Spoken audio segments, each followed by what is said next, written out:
안녕하세요. 숲을 읽어주는 자매직 적인자 마술사입니다.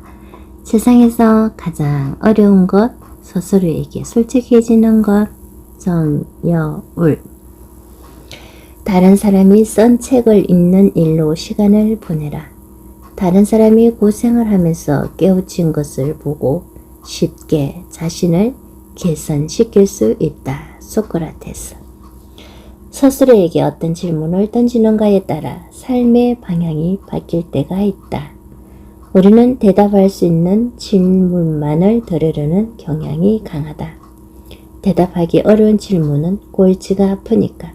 하지만 대답하기 어려운 질문에 대답하려 애쓸 때 우리는 그 어려움 속에서 조금씩 자유로워진다. 20대의 마지막 키워드 후보로 수많은 단어들이 마음속을 다녀갔다. 놀이, 육체, 연대, 취미, 감성 또는 혁명이나 그리움 같은 아름다운 단어들. 하지만 그 모든 멋진 단어들을 서리설적 포괄할 수 있는 질문을 선택했다. 어떤 질문을 던지느냐에 따라 우리 삶은 달라지니까. 세상의 모든 단어들을 기꺼이 보도만 않을 수 있는 단어, 그것은 질문이니까. 때로는 20살의 내가 그 오랜 시간의 간극을 훌쩍 뛰어넘어 지금의 나에게 질문을 할 때가 있다. 지금의 내가 20살의 나에게 불쑥 질문을 던지기도 한다. 먼 훗날 죽음을 눈앞에 둔 내 자신에게 질문을 할 때도 있다. 그럴 때마다 내 심장은 두근거린다. 아직 대답하지 못한 질문이 많다는 것을 느낄 때마다 진정 살아있음을 느낀다.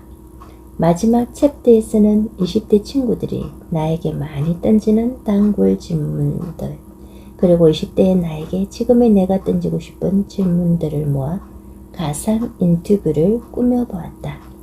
이 소박한 질문들 속에서 우리 함께 나만의 질문들을 떠올리고 가다듬어 볼 수 있는 시간이 되었으면 한다. 질문. 내가 진정 원하는 것은 A인데 그 길이 너무 어렵고 힘들다. 조금 덜 원하지만 그보다 더 쉬워 보이는 B를 택해도 될까? 때로는 최선보다 차선이 낫지 않은가?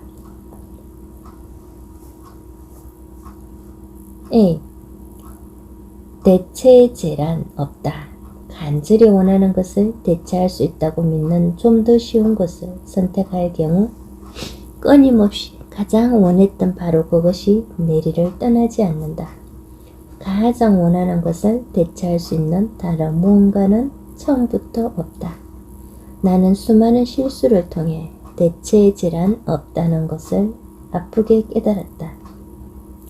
좀 더 안전한 것, 좀 더 덜 힘든 것을 찾다가 가장 원하는 것을 잃어버리고 한참 동안 방황했다.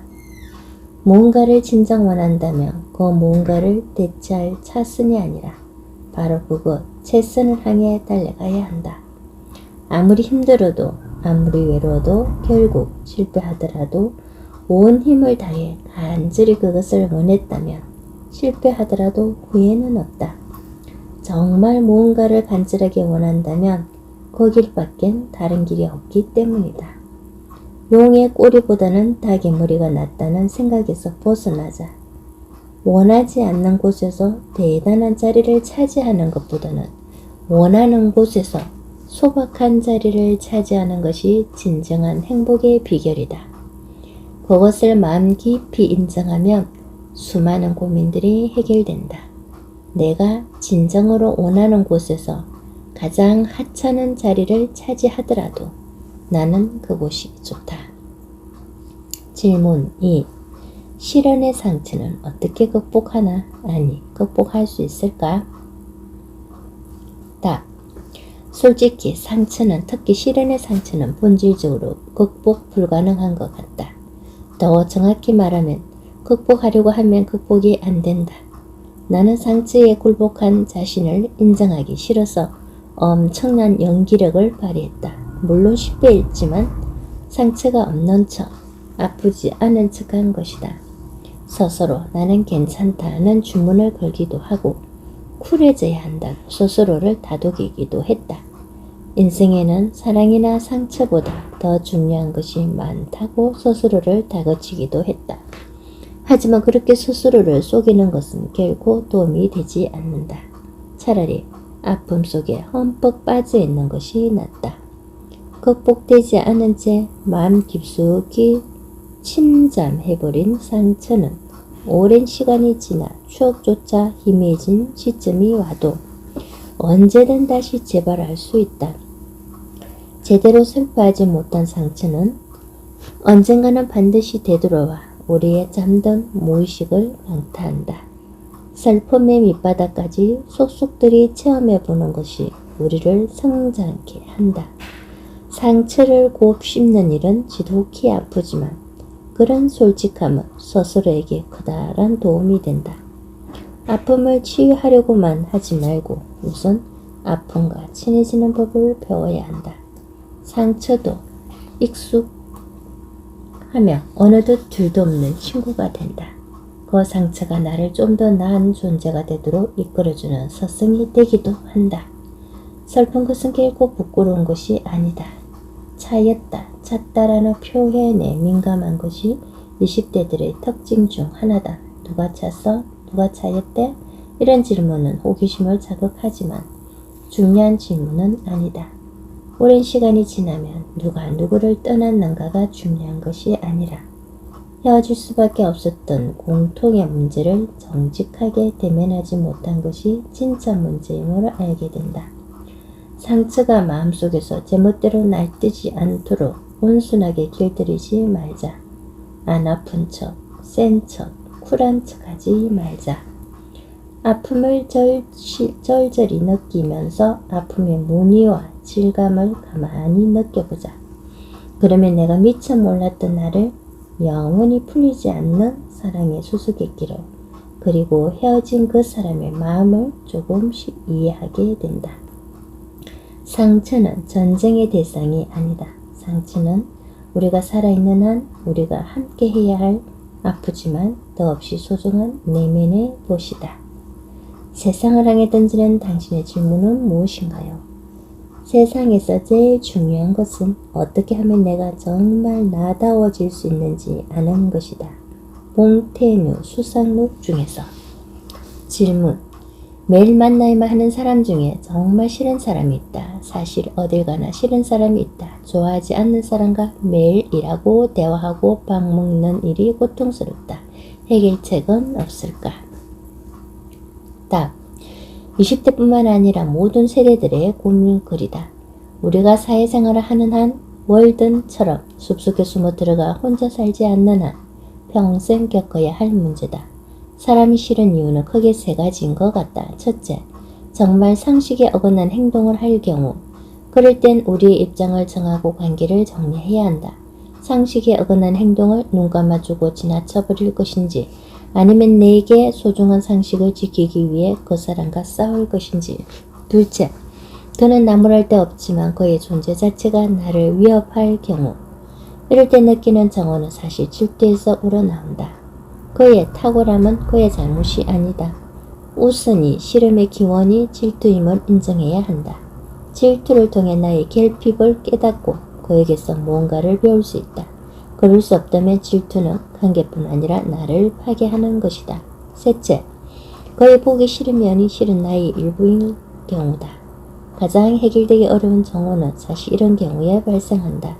타인의 속물적인 욕망, 지나친 경쟁심, 남을 통제하려는 지배욕, 자기 취향을 남에게 강요하는 형태, 자신의 성취를 과장하고 과시하는 몸짓 등 자신을 빛내기 위해 타인을 깎아내리는 행위, 이런 것들이 우리 자신이 평소에 힘들게 참고 있는 우리 자아의 일부일 때 정오는 폭발한다.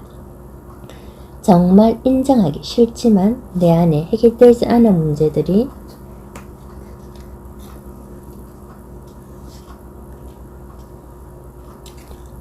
남을 통해 드러날 때 우리는 심한 해모감을 느끼게 된다. 타인을 통해 나의 그림자를 보기 때문이다. 우리가 알게 모르게 간신히 누르고 있는 욕망이 우리가 싫어하는 사람들을 통해 거침없이 드러날 때, 그럴 때는 그 사람의 가오를 대놓고 지적하는 것보다는 내 안에 해결되지 않은 욕망을 찬찬히 돌봐야 한다. 내 안에 어떤 면이 그 사람을 이토록 정오하게 만드는 것일까? 그를 바라볼 때마다 먼저 호흡을 가다듬고 나를 들여다보는 연습을 해보자. 타인을 향한 정오가 나 자신의 그림자를 뚜렷하게 인식하는 계기가 될 수 있다. 무엇보다도 타인을 향한 정오에 너무 많은 에너지를 써서는 안 된다. 존재를 확장하는 정오란 없다. 정오라는 감정 자체가 존재를 위협하고 축소하는 감정이다. 나를 가꾸고 나를 돌보고 내가 사랑하는 것을 지킬 수 있는 감정이 아니라면 과감하게 털어내야 한다. 내 감정의 에너지를 쏟을 수 있는 더 아름답고 더 멋지고 더 사랑스러운 무언가를 찾아내어 거기에 우리 마음을 쏟아야 한다. 질문. 정말 누군가와 대화하고 싶은데 마땅한 사람을 찾을 수 없을 때가 있다. 가까운 사람은 너무 가까워서 문제고 먼 사람은 너무 멀어서 문제일 때, 그럴 땐 누구와 대화해야 하는가? 답. 대화할 사람의 문제라기보다는 대화할 화제의 문제가 아닐까. 도저히 남에게는 물어볼 수 없는 질문이 있다. 가장 가까운 사람에게도 털어놓을 수 없는 비밀이 있다. 그럴 땐 두 가지 소통의 길이 있다. 첫째, 내 안에 나와 대화하는 것. 둘째, 기도하는 것. 이 두 가지 방법은 꾸밈 없는 나 자신과 만나는 아름다운 소통의 길이다. 나는 도대체 이 길이 맞는 걸까 싶을 때 내 안에 좀 더 지혜롭고 쇳바에 찌들지 않은 현자를 불러내어 대화를 시작한다. 내 안에 나조차 대답을 찾을 수 없을 때 10년 전의 나라든가 20년 후의 나에게 물어본다. 그래도 모든 소통의 길이 가로막힌 것처럼 막막하기만 할 때 나는 드디어 기도한다. 특정한 종교는 없지만 나는 매일 기도한다.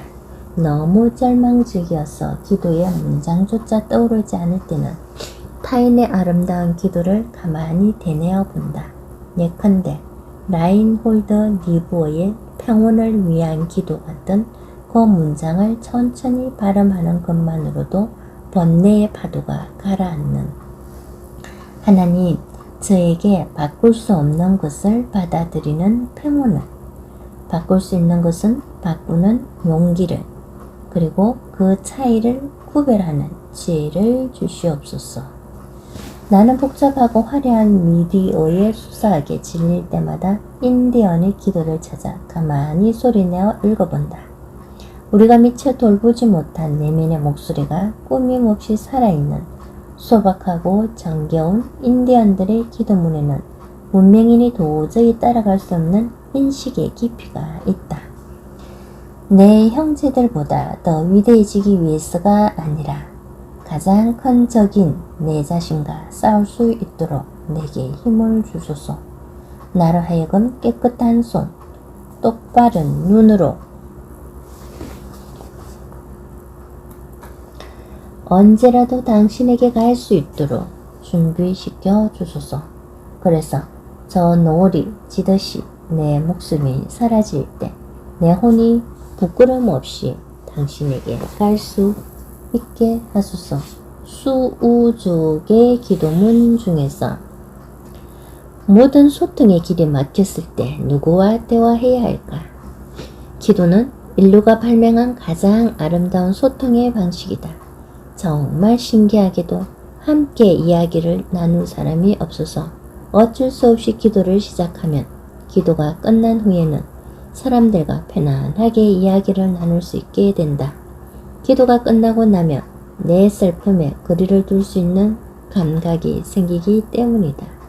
절망이나 고통과 한 몸이 되어 나를 잃어버릴 위기에 처했을 때 기도를 통해 나 자신을 되찾을 수 있다. 질문. 진로를 선택할 때 가장 염두에 둬야 할 기준은 무엇인가? 모든 것이 다 중요해 보여서 어떤 기준을 정해야 할지 모르겠다.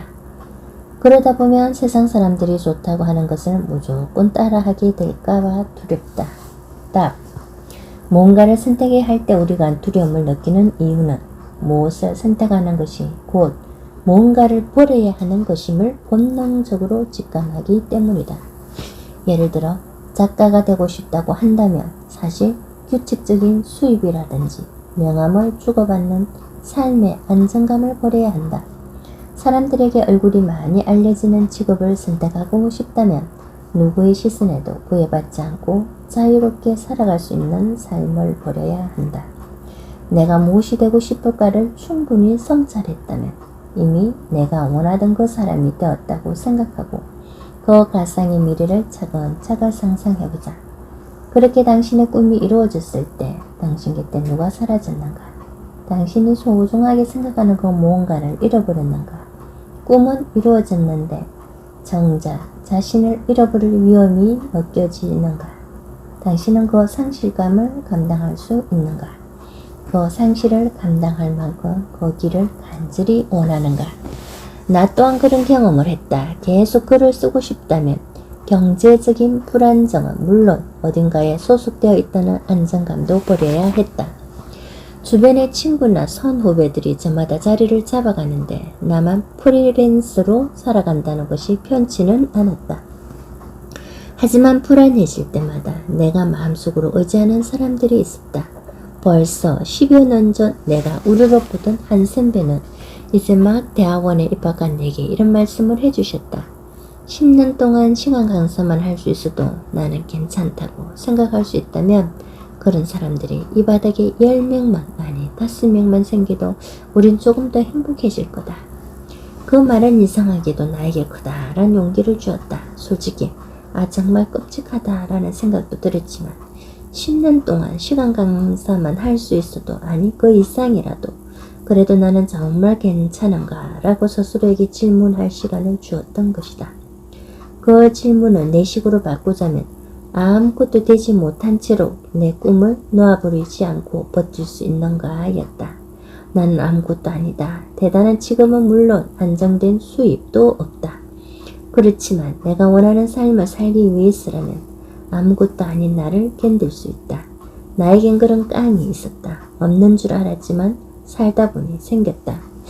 그리고 그렇게 버티다 보면 삶을 사랑할 수 있는 지혜와 용기도 생긴다. 아무것도 아닌 나와 기꺼이 함께 해줄 애틋한 동지들도 생긴다. 무엇이 되고 싶은가를 물어보기 전에 무엇을 버릴 수 있는가를 질문해보자. 내 삶의 의미를 함께 나눈 사람은 누구인가? 때로는 완전히 혼자 있을 때 오히려 더 많은 사람들과 함께 있다는 느낌을 받는다. 내 작은 서재에 푹 파묻혀 혼자 지내는 시간. 그 시간이 있어 나는 힘겨운 시간을 견뎌낼 수 있었다. 산더미 같은 책무둠에 파묻혀 혼자 뒹구는 시간. 그때 나는 내가 함께 했던 사람들, 함께 하고 싶은 사람들, 함께 할 수 없지만 그리운 사람들을 생각한다. 이미 이 세상 사람이 아니기에 만날 수 없는 사람들까지도 나와 함께 한다. 내 작은 서재에서 나는 그저 책을 보는 것이 아니라 책을 통해 내 삶의 의미를 나누었던 사람들과 함께 숨쉬며 울고 웃는다. 따로 또 같이.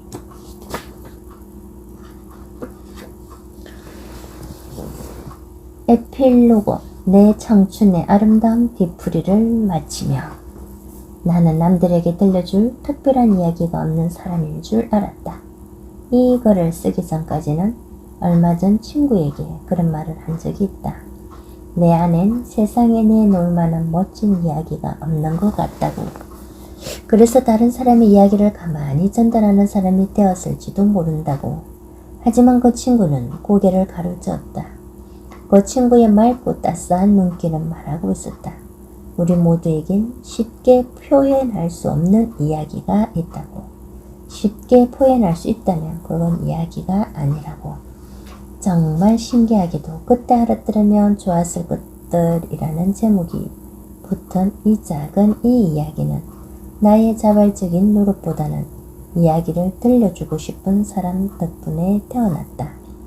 내 이야기를 진심으로 듣고 싶다고 말해준 편집자, 내 이야기를 매주 바지런히 들으러 와준 독자들 덕분에 이 이야기는 수줍게 시작되고 튼튼하게 이어지고 마침내 맺을 수 있었다. 우리 안에는 저마다 특별한 이야기가 있다. 그것은 SF 영화로도 멜로드라마로도 액션 영화로도 정리되지 않는 우리가 살아있는 한 끝없이 지속되는 마음의 다큐멘터리다. 어떤 장르로도 깔끔하게 정리되지 않는 우리의 울퉁불퉁한 이야기들은 멋들어진 형식이 아닌 들어줄 사람을 필요로 한다. 화려하진 않지만 내 그 시기에 소중한 이 이야기를 들어줄 사람들이 있는 것만으로도 지난 몇 달간 더없이 행복했다. 모두가 걱정하는 진로 문제 대신 우정을 최고의 키워드로 삼은 이유는 바로 내 이야기를 들어줄 사람의 소중함을 살면 살수록 더 뼈저리게 느끼기 때문이다. 세상이 많이 바뀌었지만 나의 20대와 지금의 20대가 느끼는 슬픔과 두려움의 뿌리는 같다. 이 글을 시작하기 전에는 나의 아픔과 여러분의 아픔 사이에는 건널 수 없는 간극이 버티고 있는 줄로만 알았다. 하지만 내게 소중했던 청춘의 키워드들을 하나하나 떠올려보며 다정한 댓글을 남겨주고 가슴 저린 편지를 보내주는 독자들의 사연을 들으며 나는 우리 사이에 다름보다는 닮음이 훨씬 많다는 것을 깨달았다. 20대가 가장 많이 느끼는 첫 번째 두려움, 그것은 내 꿈을 이룰 수 없을지도 모른다는 불안이다. 내 꿈이 진정 무엇인지도 깨닫지 못할까봐 느끼는 불안, 누군가에게 내 가장 빛나는 모습을 보여주고 싶다는 소망, 그 소망을 이루지 못할까봐 느끼는 두려움, 이것은 동서고금의 젊은이들이 느낀 한결같은 아픔이었다. 그러나 우리가 느끼는 이 두려움은 확실히 과장되었다. 우리는 두려움을 마음으로부터 자발적으로 느낀 것이 아니라 두려움을 학습했고 두려움에 짓눌리고 두려움에 잡아먹혔다. 한국 사회는 어린 시절부터 개개인에게 과도한 두려움의 문화를 학습시킨다. 남에게 뒤지는 것에 대한 불안, 남들보다 뭐든 잘해야 한다는 강박, 누구에게도 자신의 재능을 인정받지 못하는 삶에 대한 불안, 이런 학습된 불안은 우리의 진정한 자아를 만들어가는데 심각한 악영향을 끼친다. 우리는 불특정 다수의 객관적 칭찬 때문에 행복해지지 않는다. 내가 진정으로 각별하게 생기는 타인이 오직 이 세상에 하나뿐인 나의 존재를 알아볼 때 우리는 희열을 느낀다. 우리는 나를 깊이 알지 못하는 만인의 칭찬보다는 나를 깊이 알고 소중히 여기는 한 사람의 따스한 시선으로 기쁨을 느낀다. 내 존재의 고유한 빛을 알아봐주는 사람을 만나고 나 또한 그만이 지닌 빛을 알아볼 수 있는 사람이 될 때 삶은 끝없는 고통의 길을 거치고 두려움은 더 이상 우리를 무너뜨리지 못한다. 20대를 괴롭히는 두 번째 두려움, 그것은 삶에 대한 초급증에서 온다. 나 또한 30이 되기 전에 무언가를 끝내야 한다는 강박에 시달렸다. 30이 넘으며 인생은 좀 더 안정되고 평온하고 거리낌 없어질 줄 알았다. 하지만 30을 향한 공포는 숫자를 향한 미신일 뿐이다. 나는 사실 30이 훨씬 넘었어야 내가 진정으로 하고 싶은 것을 깨달았다. 신기하게도 30이 넘었어야 찾은 꿈은 전혀 늦다는 생각이 들지 않았다. 오히려 다행이라는 생각이 들었다. 꿈을 찾기 위해 겪어온 모든 실수와 방황이 내 글쓰기에는 도움이 되었기 때문이다. 모든 사람에게 맞는 꿈 찾기의 속도는 없다. 나만의 속도를 찾는 것이 중요하다. 그러려면 의미 없어 보이는 시간, 낭비되는 것처럼 보이는 시간을 버틸 수 있는 자긍심이 필요하다. 위대한 사람들의 감동적인 라이프 스토리를 다룬 수많은 영화들 속에는 그들의 트레이닝 기간을 다루는 장면이 아주 짧게 나온다. 운동선수가 몸을 만드는 과정, 음악가가 재능을 단련하는 과정, 화가가 자신만의 작품 세계를 발견하기까지의 과정, 이 모든 지난한 과정들이 영화에서는 마치 5분짜리 뮤직비디오처럼 짧고 간단하게 스치듯 다루어진다. 하지만 그렇게 짧고 불친절하게 다뤄지는 그 수련의 과정이야말로 젊은 시절의 그의 대부분을 차지한다. 멀리서 보면 드라마틱하지도 않고 멋질 것도 없는 이 트레이닝의 과정이야말로 우리 인생을 끝내 빛나게 하고 최고의 비밀이다. 영화에서는 5분이 채 안 되지만 인생에서는 거의 평생일 수도 있다. 그 수련의 소중함은 스피드나 드라마틱함으로 증명되는 것이 아니라 우리가 매일매일 만들어가는 일상의 빛으로 증명된다. 뭔가를 배울 때 단기간에 변화가 느껴지지는 않는다. 적어도 1, 2년은 지나야 자신이 나아지고 있다는 것을 느낀다. 사실 인생의 교양을 쌓아가기 위한 기간으로 대학 4년도 짧다.